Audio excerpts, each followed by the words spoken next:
welcome to another painting video. In this video, I'll be building and painting lava bases.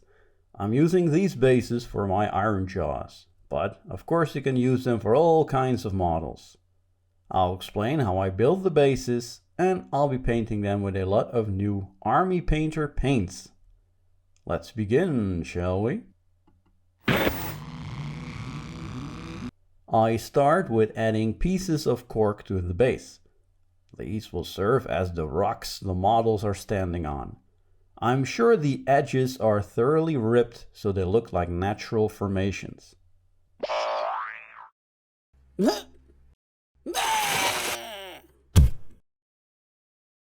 I use wood glue to add the pieces to the base. I try to make it look a little bit random, and will test the models themselves so they can actually fit on the cork.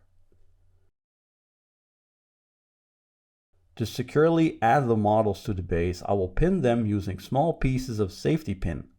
I drill holes in the feet and with super glue add the safety pin before cutting it to size. This will really help the models to stay put on the cork.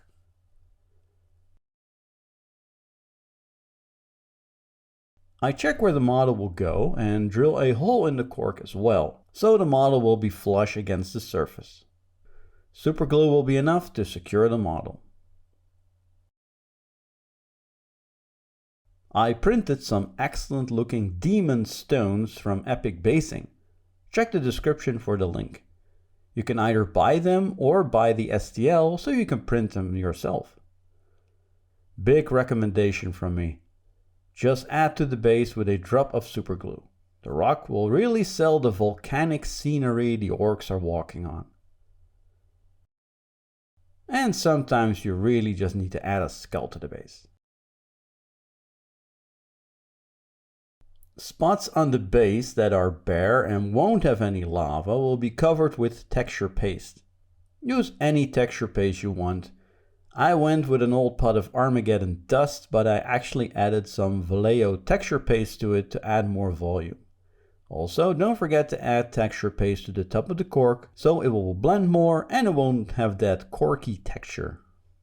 Now for the lava, I'm using a water gel from AK Interactive. I still had an entire pot from my Cruel Boys project.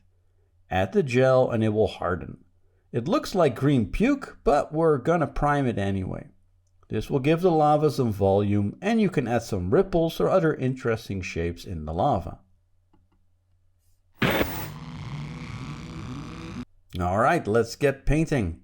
So usually I paint the base after painting the model. Here the base is still primed black. I dry brush deep gray on all the rocks. It's fine if the black is still showing, you don't need to cover the entire base. I repeat the previous process with uniform gray. Because the lava is such a big light source, it's helpful to add this brighter dry brush closer to where the light is hitting the rock. And I end with a dry brush of ash gray to create some simple volcanic rock.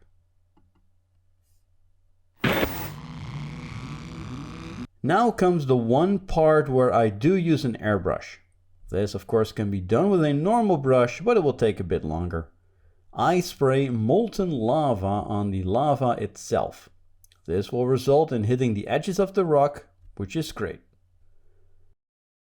Next I'm going to, well, ruin, in quotes, a perfectly good miniature by also spraying molten lava from a downward angle on the model. So basically where the light of the lava hits the model. Just take your time with this. It can be daunting to spray over a painted miniature, but if you don't spray too thickly, the underlaying paint job is still slightly visible, which will help you with the highlighting stage, which we'll do next. I also paint some molten lava on the base to really make sure I have a good base coat. With lava orange, I'm going to highlight the lava. I focus my highlights of the lava to the rim of the rocks. Because of the gel I use, there are some natural raised areas which I use to my advantage. I'm also using lava orange as the first highlight on the miniature. The light is coming from below, so I focus my highlights there. Use the first step as a guide to where the highlights will go. With Glowing Inferno, I enhance the first layer of lava to make it even brighter. I make sure the previous step is still visible. And I use Glowing Inferno as a second and mostly final highlight on the miniature itself. The light source is of course a lot brighter than the OSL. I'm using the color Inner Light to make the lava look even brighter.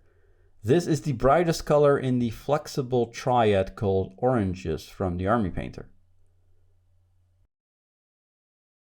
I'm only using Inner Light on the metallic parts of the model because they should be a bit more reflective than the other surfaces of the model.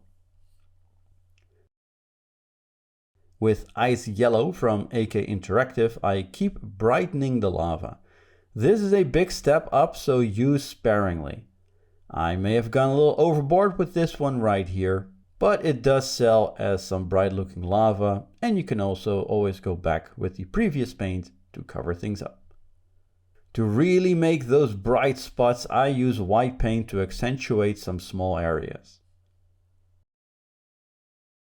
And I end with painting the rim of the base with Corvus Black. And we're done.